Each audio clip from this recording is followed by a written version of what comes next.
ಡಾಲಾಯ್ತ್ ಅವರ ಸಾರಥ್ಯದಲ್ಲಿ the Friday Times news. Dengue ನಿಯಂತ್ರಣ ಮಾಡುವುದರಲ್ಲಿ ರಾಜ್ಯ ಸರ್ಕಾರ ವಿಫಲವಾಗಿದೆ. ಬಸವರಾಜ ಬೊಮ್ಮಾಯಿ. ಡೆಂಗಿ 1.5 ತಿಂಗಳಿಂದ ಆರಂಭವಾಗಿದ್ದರೂ ಅಧಿಕಾರಿಗಳು ನಿರ್ಲಕ್ಷ್ಯ ಮಾಡಿದ್ದಾರೆ ಎಂದು ಸಂಸದ ಮತ್ತು ಮಾಜಿ ಮುಖ್ಯಮಂತ್ರಿ ಬಸವರಾಜ ಬೊಮ್ಮಾಯಿ ಹೇಳಿದರು. ಅವರು ನಗರದಲ್ಲಿ ಸುದ್ದಿಗಾರರೊಂದಿಗೆ ಮಾತನಾಡಿ, ಡಿಎಚ್ಒ ವೈದ್ಯರು ಯಾವುದೇ ಮುಂಜಾಗ್ರತಾ ಕ್ರಮ ತೆಗೆದುಕೊಂಡಿಲ್ಲ. ಹೊಸ ಮಳೆ ನೀರಿನಿಂದ ಬರುವ ಜ್ವರ ಇದು. ಆದರೆ ಜಾಗೃತಿ ಮೂಡಿಸುವ ಔಷಧಿ ಸಿಂಪರಣೆ ಯಾವುದೂ ಮಾಡಿಲ್ಲವಾದ್ದರಿಂದ ಪ್ರಕರಣಗಳು ದಿನದಿಂದ ದಿನಕ್ಕೆ ಹೆಚ್ಚಾಗುತ್ತಿವೆ. ಆರಂಭದಲ್ಲಿ ಸೋಂಕಿತರನ್ನ ಬೇರೆ ಕೆಟಗರಿಗೆ ಹಾಕಿ ಡೆಂಗಿ ಸಂಖ್ಯೆ ಕಡಿಮೆ ತೋರಿಸುವ ಪ್ರಯತ್ನ ಮಾಡಿದ್ರು. ಟೆಸ್ಟ್ ಕೂಡ ಬಹಳ ಕಡಿಮೆ ಮಾಡುತ್ತಿದ್ದಾರೆ. ಇದರಿಂದ ದೊಡ್ಡ ಮಟ್ಟದಲ್ಲಿ ವ್ಯಾಪಕವಾಗಿ ಡೆಂಗಿ ಹರಡುತ್ತಿದೆ. ಅವರ ಪ್ರಕಾರ 7,000 ಡೆಂಗ್ಯೂ ಸೋಂಕಿತರ ಸಂಖ್ಯೆ ಇದೆ. ಸತ್ಯ ಹೇಳಬೇಕು ಅಂದ್ರೆ ಇದರ 2 ಪಟ್ಟು ಸೋಂಕಿತರ ಸಂಖ್ಯೆ ಇದೆ. ಕೇವಲ ಆರೋಗ್ಯ ಮಂತ್ರಿ ಅಧಿಕಾರಿಗಳು ಸಭೆ ಮಾಡಿ ಎಲ್ಲ ಸರಿಯಾಗುತ್ತದೆ ಅನ್ನೋ ಭಾವನೆ ಹೊಂದಿದ್ದಾರೆ. ಜಿಲ್ಲಾ ಆಸ್ಪತ್ರೆಯಲ್ಲಿ ಯಾವುದೇ ವ್ಯವಸ್ಥೆ ಇಲ್ಲ. ಸರ್ಕಾರ ಡೆಂಗಿ ನಿಯಂತ್ರಣ ಮಾಡುವುದರಲ್ಲಿ ವಿಫಲವಾಗಿದೆ. ಯುದ್ಧೋಪಾದಿಯಲ್ಲಿ ಡೆಂಗಿ ನಿಯಂತ್ರಣಕ್ಕೆ ಕ್ರಮ ಕೈಗೊಳ್ಳಬೇಕು. ಇಲ್ಲದಿದ್ದರೆ ದೊಡ್ಡ ಪ್ರಮಾಣದಲ್ಲಿ ಹರಡಿ ಚಿಕನ್ ಗುನ್ಯಾ ರೋಗಗಳಾಗಿ ಕನ್ವರ್ಟ್ ಆಗುತ್ತದೆ. ವರ್ಷಗಟ್ಟಲೆ ಇದರ ಪರಿಣಾಮ ಎದುರಿಸಬೇಕಾಗುತ್ತದೆ. ಇದನ್ನು ತಡೆಗಟ್ಟಲು ಆಗದಿದ್ದರೆ ಸಾಂಕ್ರಾಮಿಕ ರೋಗದ ಹೆಚ್ಚಾಗುವ ಸಾಧ್ಯತೆ ಇರುವುದರಿಂದ ಉಚಿತ ಡೆಂಗಿ ಟೆಸ್ಟ್ ಆಗಬೇಕು ಎಂದು ಹೇಳಿದರು.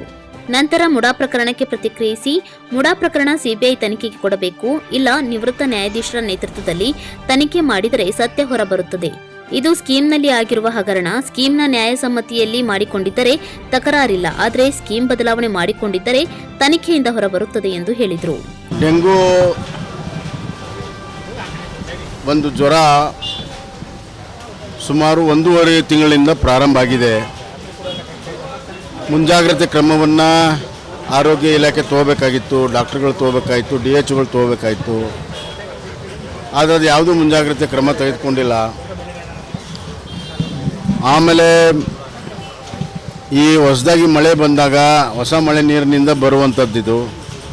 ಅದಕ್ಕೆ ಒಂದು ಜಾಗೃತಿ ಮೂಡಿಸುವಂಥದ್ದು, ಔಷಧಿ ಸಿಂಪಡಿಸುವಂಥ ಒಂದು ವ್ಯಾಪಕ ಅಭಿಯಾನ ಮಾಡಬೇಕಾಯಿತು, ಅದು ಕೂಡ ಮಾಡಿಲ್ಲ.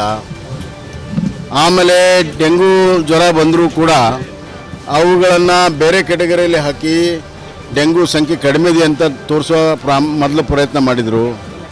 ಟೆಸ್ಟ್ ಕೂಡ ಭಾಳ ಕಡಿಮೆ ಮಾಡಿದ್ದಾರೆ. ಈಗಲೂ ಕೂಡ ಟೆಸ್ಟ್ ಕಡಿಮೆ ಆಗ್ತಾ ಇದೆ. ಭಾಳ ದೊಡ್ಡ ಪ್ರಮಾಣದಲ್ಲಿ ವ್ಯಾಪಕವಾಗಿ ಈ ಬಾರಿ ಆಗಿದೆ.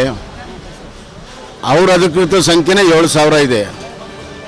ಸತ್ಯ ಹೇಳಬೇಕಾದ್ರೆ ಅದರ 2 ಪಟ್ಟು ಡೆಂಗು ಇಂದ ಬಳಲ್ತಿರುವಂಥ ಪೇಷಂಟ್ಸ್ ಜಾಸ್ತಿ ಇದ್ದಾರೆ. ಪ್ರೈವೇಟಲ್ಲಿ ಭಾಳ ಜನ ಇದ್ದಾರೆ. ಸಾವು ಆಗ್ತಾಯಿದೆ. ಕೇವಲ ಆರೋಗ್ಯ ಇಲಾಖೆ ಮಂತ್ರಿಗಳು ಬರೀ ಒಂದು ಸಭೆಯನ್ನು ಮಾಡಿ ಎಲ್ಲವೂ ಸರಿಯಾಗುತ್ತೆ ಅನ್ನುವಂಥ ಭಾವನೆಯಲ್ಲಿದ್ದಾರೆ.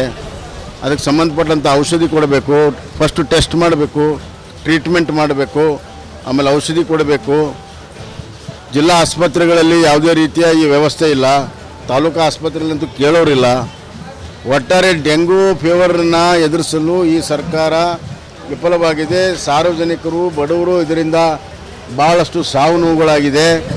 ಇದು ಅತ್ಯಂತ ಒಂದು ಚಿಂತಾಜನಕವಾಗಿರುವಂಥ ಒಂದು ಪರಿಸ್ಥಿತಿ. ಕೂಡಲೇ ವಾರ್ ಫುಟಿಂಗಲ್ಲಿ ಪ್ರತಿ ಒಂದು ಜಿಲ್ಲೆಯಲ್ಲಿ ಒಂದು ಟಾಸ್ಕ್ ಫೋರ್ಸ್ ಮಾಡಿ ಈ ಡೆಂಗು ಫೀವರ್ಗೆ ಕೂಡಲೇ ಕ್ರಮವನ್ನು ತೆಗೆದುಕೋಬೇಕು.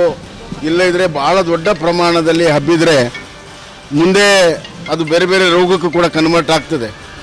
ಡೆಂಗು ಫೀವರ್ ನಂತರ ಚಿಕನ್ ಗುನ್ಯಾ ಈ ಥರ ರೋಗ ಕನ್ವರ್ಟ್ ಆಗಿಬಿಟ್ರೆ ಭಾಳಷ್ಟು ಜನರಿಗೆ ತೊಂದರೆ ಆಗ್ತದೆ. 6 ತಿಂಗಳು, 8 ತಿಂಗಳು, 1 ವರ್ಷ ಅದು ಅನುಭವಿಸ್ಬೇಕಾಗ್ತದೆ.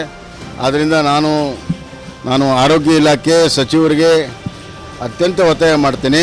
ಇದನ್ನು ವಾರ್ ಫುಟಿಂಗಲ್ಲಿ ತೆಗೆದುಕೊಂಡು ಎಲ್ಲ ಜಿಲ್ಲೆಯಲ್ಲಿ ಏನೇನು ನಡೀತಾ ಇದೆ ಅದನ್ನು ಗಮನಿಸಿ ಅಧಿಕಾರಿಗಳಿಗೆ ಸೂಚನೆಯನ್ನು ಕೊಟ್ಟು, ಡಾಕ್ಟರ್ಗಳಿಗೆ ಸೂಚನೆಯನ್ನು ಕೊಟ್ಟು, ಔಷಧಿಯನ್ನು ಟೆಸ್ಟಿಂಗನ್ನು ಮತ್ತು ಚುಚ್ಚುಮದ್ದುಗಳನ್ನು ದೊಡ್ಡ ಪ್ರಮಾಣದಲ್ಲಿ ಸಪ್ಲೈ ಮಾಡೋದಕ್ಕೆ ಎಮರ್ಜೆನ್ಸಿ ಅಂತ ತಿಳ್ಕೊಂಡು ಈ ಕೆಲಸವನ್ನು ಮಾಡಬೇಕು.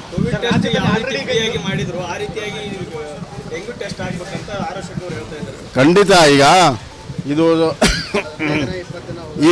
ನಾವು ಇದನ್ನು ತಡೆಗಟ್ಟಿದ್ರೆ ಸಾಂಕ್ರಾಮಿಕ ಆಗುವಂಥದ್ದು ಇರೋದ್ರಿಂದ ಕೂಡಲೇ ಟೆಸ್ಟ್ ಮಾಡಿ ಪ್ರಾರಂಭ ಹಂತದಲ್ಲಿ ಅದನ್ನು ನಿಯಂತ್ರಣ ಮಾಡಬೇಕಾಗತ್ತೆ.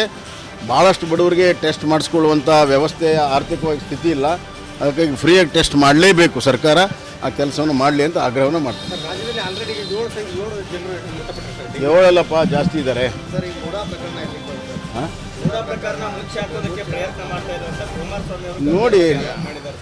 ಈಗ ನೋಡಿ ಮುಖ್ಯಮಂತ್ರಿಗಳಿದ್ದಾರೆ ಯಾವುದೂ ನಾವು ತಪ್ಪು ಮಾಡಿಲ್ಲ ಅಂತ. ತಪ್ಪು ಮಾಡಲಿಲ್ಲ ಅಂತಂದರೆ ಇಂಡಿಪೆಂಡೆಂಟಾಗಿ ಎಂಕ್ವೈರಿ ಆಗಬೇಕು, ಒಂದು CBI ಎಂಕ್ವೈರಿ ಕೊಡಬೇಕು.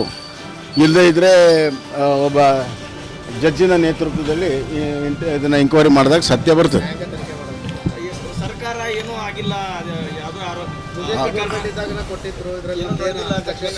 ಹಂಗಲ್ಲ, ಇದು ನೋಡಿ ಸ್ಕೀಮ್ಗಳಿರ್ತವೆ, ಸ್ಕೀಮ್ಗಳಲ್ಲಿ ದುರುಪಯೋಗ ಮಾಡಿಕೊಂಡಿರುವಂಥ ಅಂಶ ಇದು.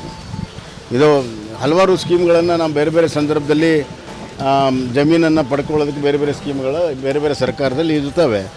ಆದರೆ ಆ ಸ್ಕೀಮಿನ ನ್ಯಾಯಸಮ್ಮತವಾಗಿ ಪಡ್ಕೊಳ್ಳೋದಕ್ಕೆ ಏನೂ ತಕರಾರಿಲ್ಲ. ಆದರೆ ಆ ಸ್ಕೀಮನ್ನು ತಮಗೆ ಹೆಂಗೆ ಬೇಕು ಹಂಗೆ ಬದಲಾವಣೆಯನ್ನು ಮಾಡ್ಕೊಳ್ಳುವಂಥ ಕೆಲಸ ಆಗಿದೆಯೋ ಇಲ್ಲ ಅನ್ನೋದನ್ನು ತನಿಖೆಯಿಂದ ಹೊರಬರ್ತದೆ. The Friday Times news Gadag.